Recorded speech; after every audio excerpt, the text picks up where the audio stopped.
ಜಂತ್ಲಿ ಶಿರೂರು ನೂತನ ಗ್ರಾಮ ಪಂಚಾಯಿತಿ ಕಟ್ಟಡ ಉದ್ಘಾಟಿಸಿದ ಶಾಸಕ ಜಿಎಸ್ ಪಾಟೀಲ್. ಗದಗ ಜಿಲ್ಲೆಯ ಮುಂಡರಗಿ ತಾಲೂಕಿನ ಜಂತ್ಲಿ ಶಿರೂರು ಗ್ರಾಮಗಳಲ್ಲಿ ನೂತನ ಗ್ರಾಮ ಪಂಚಾಯಿತಿ ಕಟ್ಟಡದ ಉದ್ಘಾಟನೆಗೆ ಆಗಮಿಸಿದ ರೋಡ ಮತಕ್ಷೇತ್ರದ ಸನ್ಮಾನ್ಯ ಶ್ರೀ ಜಿಎಸ್ ಪಾಟೀಲ್ ಅವರು ನೆರವೇರಿಸಿ ಮಾತನಾಡಿದರು.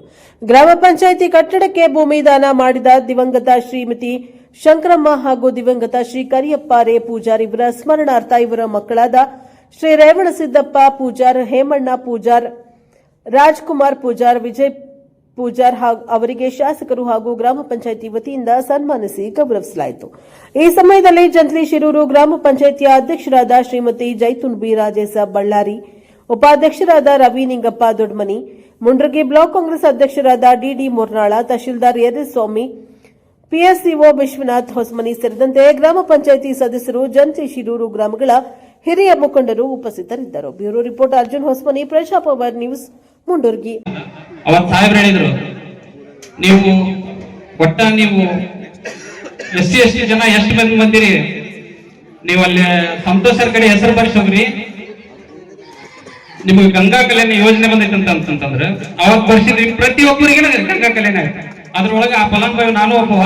4 ಇಂಚ್ ಇವತ್ತು ನನ್ನ ಹೊಲಕ್ಕೆ ನೀರ್ ಬಿದ್ದು ಇವತ್ತು ಹೊಲಕ್ಕೆ ನೀರ್ ಹಾಸಕತ್ತೀನಿ ಅಂದ್ರೆ ಅದು ಜೇಸ್ಕೊಂಡ್ರೆ ಸಾಹೇಬ್ರ ಆಶೀರ್ವಾದ ಅಂತಂದು ಇಲ್ಲಿ ಹೇಳ್ತೀನಿ.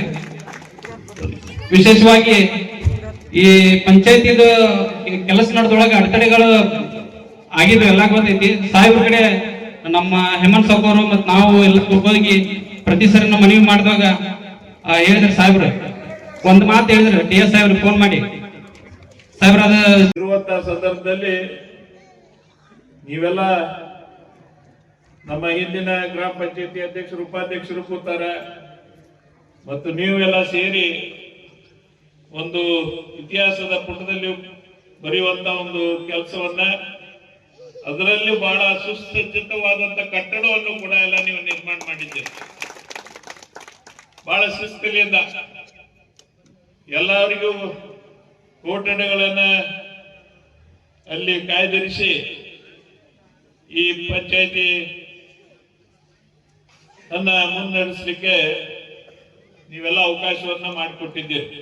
ನಿಮ್ಮೆಲ್ಲರಿಗೂ ಕೂಡ ನಾನು ಹೃದಯ ತುಂಬಿ ನಿಮ್ಮೆಲ್ಲರಿಗೂ ಅಭಿನಂದನೆಯನ್ನು ಈ ಸಂದರ್ಭದಲ್ಲಿ ಸಲ್ಲಿಸ್ತಾ ಇದ್ದೇನೆ. ಈಗಾಗಲೇ ಸ್ನೇಹಿತರು ರವಿ ದೊಡ್ಮನಿ ಅವರು ಮಾತಾಡುವಾಗ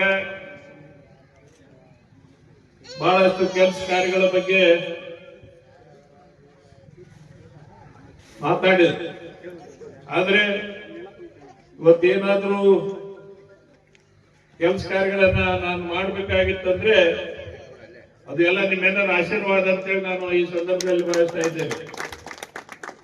ಇವತ್ತು